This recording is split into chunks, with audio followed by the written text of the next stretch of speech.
Hello dear students, welcome back to Pharmalite. আজকে তোমরা দেখতে পাচ্ছ যে টপিক লেখা আছে। আজকে আমরা ডি ফার্মের সেকেন্ড ইয়ারের টপিক শুরু করব।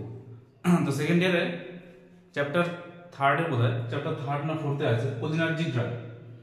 এটা একটা পার্ট জাস্ট। এই চ্যাপ্টারের নামটা কিন্তু আলাদা, ঠিক আছে? নাম একটা আসে, তো এটা কিন্তু ওই চ্যাপ্টারের একটা পার্ট কোলিনার্জিক ড্রাগ। তো এরকম আরো অনেকগুলো আছে, কোলিনার্জিক ড্রাগ আছে, অ্যান্টি কোলিনার্জিক ড্রাগ আছে। তো আজকে আমরা কোলিনার্জিকটা শুরু করব। তো দেখো কোলিনার্জিক ড্রাগটা মানে কি, জিনিসটা কি বোঝায় কোলিনার্জিক ড্রাগ। তো এখানে দেখো লেখা আছে, ডেফিনেশন দিয়েছি বেসিক্যালি। জিনিসটাকে ভালো করে বুঝবে। ব্যাপারটা হচ্ছে যদি মুখস্থ রাখো তাহলে কিন্তু ভুলে যাবে, আর যদি মনে রাখো জিনিসটা যদি বুঝে নাও যে কি হচ্ছে, বাংলায় মনে রাখবে, বাংলায় মনে রাখলে তাহলে তোমরা ইংলিশে কিন্তু লিখতে পারবে। তো দেখো কি লেখা আছে, this are the drugs which produces action similar to that of ACH। আচ্ছা, এখানে ACH মানে কি? ACH মানে হচ্ছে অ্যাসিটাইল কোলিন, ঠিক আছে? শর্ট নামটা লিখেছি, এর ফুল নামটা হচ্ছে অ্যাসিটাইল কোলিন, আমি লিখিনি সেটা। তাহলে এটা হচ্ছে একটা ড্রাগ যেটা কি করে, যেটা প্রডিউস মানে তৈরি করে, অ্যাকশন তৈরি করে সিমিলার টু, সিমিলার মানে কি একই রকম অ্যাকশন, কার মতন? ACH। তাহলে ACH হচ্ছে একটা অ্যাসিটাইল কোলিন, এটা হচ্ছে একটা নিউরোট্রান্সমিটার। ACH যেমন অ্যাকশন তৈরি করে সেই রকম অ্যাকশন কে তৈরি করে? Cholinergic drug. এবার বুঝতে হবে যে ACH টা কি। ACH is a kind of neurotransmitter. আবার আসছে নিউরোট্রান্সমিটারটা কি। তো আমাদের যত ইম্পালস কাজ করে, যত ধরো যে কোনো রকমের, ঠিক আছে? ধরো হাতে একটা মশা বসেছে, সাপোজ আমি যদি ধরি, তো হাতে যে মশাটা বসেছে সেটাকে আমি যদি মারি, তো তার আগে আমার হাত থেকে ব্রেনের ইম্পালস যাবে, ব্রেন হাতটাকে বলবে যে মশাটাকে মারতে, তারপরে কিন্তু মশাটাকে মারতে হবে। তো এই যে ইম্পালসগুলো যাচ্ছে, ইম্পালসগুলো যেতে সাহায্য করে কি এই নিউরোট্রান্সমিটার। নিউরোট্রান্সমিটার হচ্ছে একটা, মানে ACH হচ্ছে একটা এরকম নিউরোট্রান্সমিটারের এক্সাম্পল। তাহলে নিউরোট্রান্সমিটারের মেন হচ্ছে কাজ হচ্ছে আমাদের যে ইম্পালসগুলো আছে, ইম্পালসগুলোকে ট্রান্সমিট করা, মানে ইম্পালসগুলোকে ট্রান্সফার করা। কারণ নামটাই দেখো বোঝা যাচ্ছে যে নিউরো ট্রান্সমিটার। তাহলে ট্রান্সমিটার কথা মানে কি? ট্রান্সমিটার মানে কি? যে ট্রান্সমিট করছে। তাহলে ট্রান্সমিটার মানে হচ্ছে একটা ইম্পালস, একটা মানে একটা নার্ভ থেকে একটা নার্ভে ইম্পালসটাকে পাঠিয়ে দেওয়া, either by directly or indirectly interacting with cholinergic receptor। এবার cholinergic receptor কি? যে কোনো ড্রাগ কোথায় কাজ করে? একটা রিসেপ্টরে কি কাজ করে, আমাদের আগে একটা বলা আছে ভিডিওতে। তো রিসেপ্টরটা কি জিনিস আমি আগে বলেছি, একটা ভিডিওতে এরকম করা আছে যে রিসেপ্টরের উপর একটা আলোচনা করা আছে। তো রিসেপ্টর হচ্ছে এমন সমস্ত যত ড্রাগ আছে, আমরা যত ওষুধ খাই, তো সেই সমস্ত ওষুধগুলো একটা পার্টিকুলার রিসেপ্টরে এসে অ্যাটাচড হয়। তো রিসেপ্টরে যদি অ্যাটাচড বা বাইন্ডিং না হয় তাহলে কিন্তু তার প্রপার অ্যাকশন সে শো করতে পারবে না, মানে সে যে যে জন্য সেটাকে খাওয়া হচ্ছে সেটা কিন্তু সে দেখাতে পারবে না। তো আমাদের যেটা আসছে রিসেপ্টর, রিসেপ্টরটা কি জিনিস? রিসেপ্টর সাপোজ ধরো একটা তালা আছে,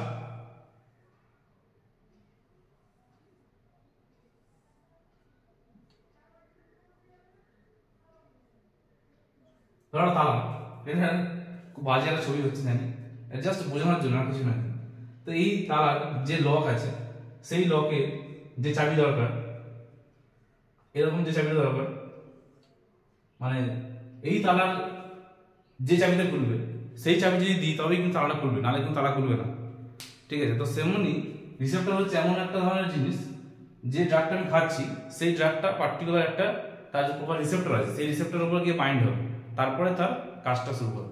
যেমন ধরো আমি যদি প্যারাসিটামল খাই, আমার জ্বর হয়েছে, তাহলে প্যারাসিটামল যখন খেলাম তার একটা আলাদা রিসেপ্টর জায়গা আছে, তো সেইখানে গিয়ে ওই প্যারাসিটামলের মলিকিউলসগুলো অ্যাটাচড হবে, তারপরে কিন্তু তার এফেক্ট শো করবে। তাহলে সেটাই বলছে যে ডাইরেক্টলি অর ইনডাইরেক্টলি ইন্টারঅ্যাক্টিং। সেটা ডাইরেক্টলি গিয়ে মানে ডাইরেক্টলি ইন্টারঅ্যাক্ট করতে পারে অথবা ইনডাইরেক্টলি করতে পারে। উইথ কার সঙ্গে করবে? কোলিনার্জিক রিসেপ্টরের সঙ্গে কিন্তু করবে, অন্য কোনো রিসেপ্টরের সঙ্গে করবে না। কোলিনার্জিক ড্রাগ, তাই কোলিনার্জিক রিসেপ্টর যা আছে সেখানেই কিন্তু গিয়ে অ্যাটাচ হবে, অন্য জায়গায় কিন্তু যাবে না, কারণ অন্য জায়গায় গেলে কিন্তু তার কাজ হবে না। They are also known as cholinomimetics. তাহলে কোলিনার্জিক ড্রাগকে আরেকটা নামে ডাকা যায় কি? Cholinomimetics drug. এবারে মিমেটিক্স কথা মানে which mimic the action of acetylcholine আর নিউরোট্রান্সমিটার ইন পিএনএস। দেখো এখানে লেখা আছে ACH মানে অ্যাসিটাইলকোলিন।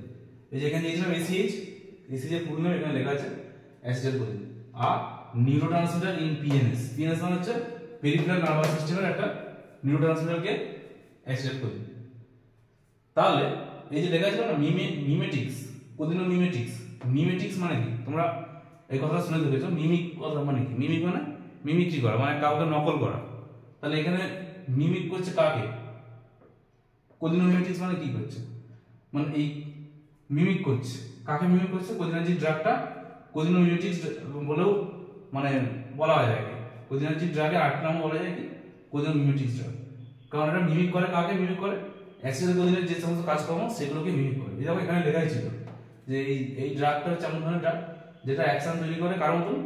এসিএইচ যে কাজগুলো করে, মানে অ্যাসিটাইলকোলিন যে কাজগুলো করে সেই একই কাজ কোলিনার্জিক ড্রাগগুলো করে। তাহলে এটা কি বলা যেতে পারে? যে ওর একটা মিমিক্রি করছে, একই রকমের কাজ করছে, মানে একই রকমের জিনিস এও করছে। তাহলে এখানে বলা যায় কোলিনোমিমেটিক্স ড্রাগ। তাহলে জিনিসটা মুখস্থ রাখার মতন কিছু নেই, মনে রাখতে হবে যে cholinergic drug is a kind of drug which produces the action similar to that of ACH, a kind of neurotransmitter in PNS. কিভাবে করে? By directly or indirectly interacting with the cholinergic receptor. এটা এর definition. এবার যেটা হচ্ছে classification. ক্লাসিফিকেশনের দুটো part আছে, directly acting একটা আছে, একটা হচ্ছে ইনডাইরেক্টলি অ্যাক্টিং। ওই যেটা বললাম এখন, ডাইরেক্টলি আর ইনডাইরেক্টলি দুভাবে কাজ করে। তাই ডাইরেক্টলি অ্যাক্টিং যেগুলো করছে সেই ড্রাগগুলো কি? এসিএইচ মানে অ্যাসিটাইলকোলিন, আর আছে কি বেথানেকল আছে, পিলোকার্পিন আছে, মেথাকোলিন আছে, এই চারটে আছে। আর ইনডাইরেক্টলি অ্যাক্টিং এর মধ্যে কি কি আছে? এটা আবার দুটো ভাগ আছে, রিভার্সিবল আর ইরিভার্সিবল। রিভার্সিবলের কি আছে? নিওস্টিগমিন, ফাইসোস্টিগমিন, পাইরিডোস্টিগমিন আর ট্যাক্রিন। আচ্ছা, ইরিভার্সিবলে কি আছে? ডাইফ্লস, প্যারাথিয়াম, ট্যাবুন আর সেরিন। এইগুলো মনে রাখতে একটু মুখস্থ করতে হবে, আর কিছু না। কিন্তু কোলিনার্জিক ড্রাগের ডেফিনেশন কিন্তু মুখস্থ করবে না, আমি বারবার বলি মুখস্থ করবে না, জিনিসটা আগে বুঝতে হবে যে কোলিনার্জিক ড্রাগ কি, কিভাবে কাজ করে। মুখস্থ রাখার মতো কিছু নেই, জাস্ট বাংলাটা যদি মনে রাখো তাহলে কোনো ভুলবে না, নিজে বানিয়ে লিখতে পারবে, ইংলিশে একটু জানতে পারবে, ইংলিশে লেখাটা কি জানতে পারবে, আর কিছু নেই। এবার আছে পিলোকার্পিন। পিলোকার্পিন হচ্ছে এই কোলিনার্জিকের একটা ভাগ, পিলোকার্পিনের ড্রাগ এই জায়গায় ছিল পিলোকার্পিন। এবার পিলোকার্পিনের পিএ মানে হচ্ছে ফার্মাকোলজিক্যাল অ্যাকশন, ঠিক আছে? ফার্মাকোলজিক্যাল অ্যাকশনে কি বলছে দেখো, কিভাবে কাজ করে pilocarpine. It stimulates muscarinic receptor leading to effects such as increased salivation, sweating and miosis. এটা কিভাবে কাজ করে? এটা স্টিমুলেট করে দেয়। কি স্টিমুলেট করে? মুস্কারিনিক রিসেপ্টর, একটা রিসেপ্টর আছে, যেমন এখানে বলেছিলাম একটা রিসেপ্টর কোলিনার্জিক রিসেপ্টর, তেমন একটা রিসেপ্টর যেটা হচ্ছে মুস্কারিনিক রিসেপ্টর, যেটা কি করে? ইনক্রিজ করে দেয়। কি ইনক্রিজ? স্যালিভেশন হচ্ছে মানে স্যালাইভা, থুতু নিঃসরণ বা থুতুটাকে বেশি বার করতে মানে ইনক্রিজ করে দেয়, বাড়িয়ে দেয় থুতুর মাত্রা। আর কি করে? সোয়েটিং মানে ঘাম, প্রচুর পরিমাণে ঘাম, মানে লোকে ঘেমে যায়। আর কি করে? Miosis, constriction of pupil. এইগুলো হচ্ছে ফার্মাকোলজিক্যাল অ্যাকশন। তো এই সমস্তগুলো দেখা যেতে পারে। মায়োসিস মানে কি হচ্ছে? মায়োসিস মানে কনস্ট্রিকশন অফ পিউপিল। পিউপিল মানে হচ্ছে আমাদের চোখের যে মনিটা আছে সেটা কনস্ট্রিক্ট মানে ছোট হয়ে যাবে, ঠিক আছে? কনস্ট্রিকশন অফ পিউপিল মানে চোখের মনি। এবার যে ইন্ডিকেশন, ইন্ডিকেশন মানে কোন কোন ক্ষেত্রে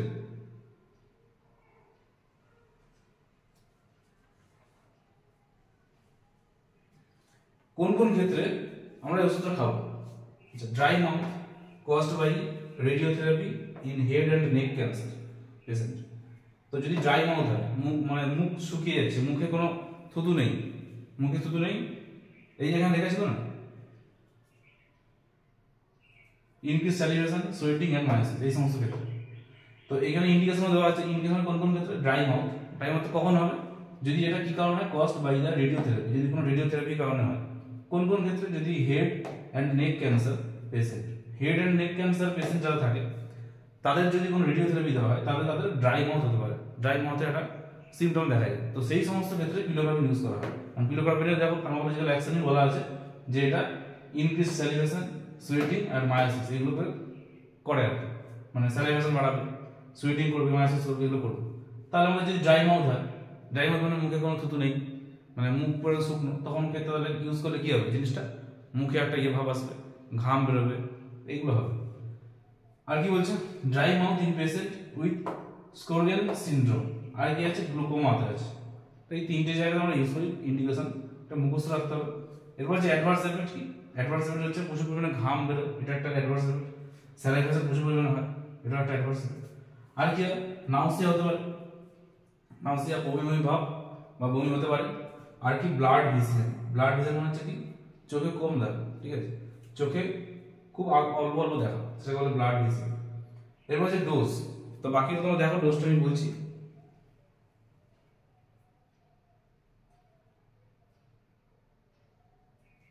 দেখো ডোজে কি বলছে, একটা জিনিস মনে রাখবে, যে কোনো ড্রাগের ডোজ কিন্তু সবসময় সমান হয় না। কেন? কারণ সেটা অ্যাপ্লাই কিন্তু অনেক রকম পার্ট হতে পারে। যেমন অনেক কিছু, ধরো প্যারাসিটামল যদি বলি, জ্বর হলে একরকম হয়, ডোজ খেতে পারি। আবার ধরো খুব ব্যথা হচ্ছে, ব্যথা যন্ত্রণা, তার জন্য একটা ডোজ আছে। বাচ্চাদের একটা ডোজ আছে, খুব বয়স্কদের তাদের আলাদা ডোজ আছে, খুব হাই ফিভার তার আলাদা ডোজ আছে। আগে প্যারাসিটামল 650 পর্যন্ত ছিল, তার বেশি ছিল না, এখন কিন্তু 1000 বেড়ে গেছে। তো ওই জন্য ডোজ কিন্তু কখনো সমান হবে। ওটাই যেমন লেখা আছে, the dose is varies depending on the কন্ডিশনের উপর বেস করে the dose can be modified, the dose can be changed. কারণ ডোজ কখনো সেম হবে। The dose can be changed, dose can be varies depending on the condition. For dry মাউথের ক্ষেত্রে basically due to Sjogren disease syndrome, the user doses 5 milligram 3 times a day. এই সিনড্রোমটার ক্ষেত্রে, dry মাউথের সিনড্রোমের ক্ষেত্রে, dry mouth যদি হয় তখন সেই সমস্ত ক্ষেত্রে এটা ডোজ কত 5 মিলিগ্রাম একটা দেওয়া রয়েছে, 5 মিলিগ্রাম 3 বার, 3 টাইমস এর যেমন হচ্ছে দিনে 3 বার খেতে হবে। তাহলে 5 মিলিগ্রাম করে দিনে 3 বার খেতে হবে। তো এই গেল ডোজ, এই ইন্ডিকেশন অ্যাডভার্স হবে। তো পিলোকার্বিটা আসলে শেষ হয়ে গেল। এর বাদ বাকি যেগুলো পার্ট আছে, পিলোকার্বিটার পরে অ্যাসেলকোলিন আছে, নিওস্টিকন, এগুলো হচ্ছে মেন ড্রাগ। কিছু যেগুলো মেন ড্রাগ সেগুলো নিয়ে আমি আলোচনা করবো। আজকে আমরা এখানে শেষ করলাম। ভিডিওটা দেখো। আর একটা জিনিস বলবো যে মুখস্থ করো না, মুখস্থ একদম করবে না, জিনিসটা বোঝো দিয়ে মনে রাখার চেষ্টা করো। জাস্ট মনে রাখো, বাংলায় মনে রাখো, আর কিছু করতে হবে না, নিজেই লিখতে হবে ইংলিশে। আজকে আমরা এখানে শেষ করলাম। টাটা।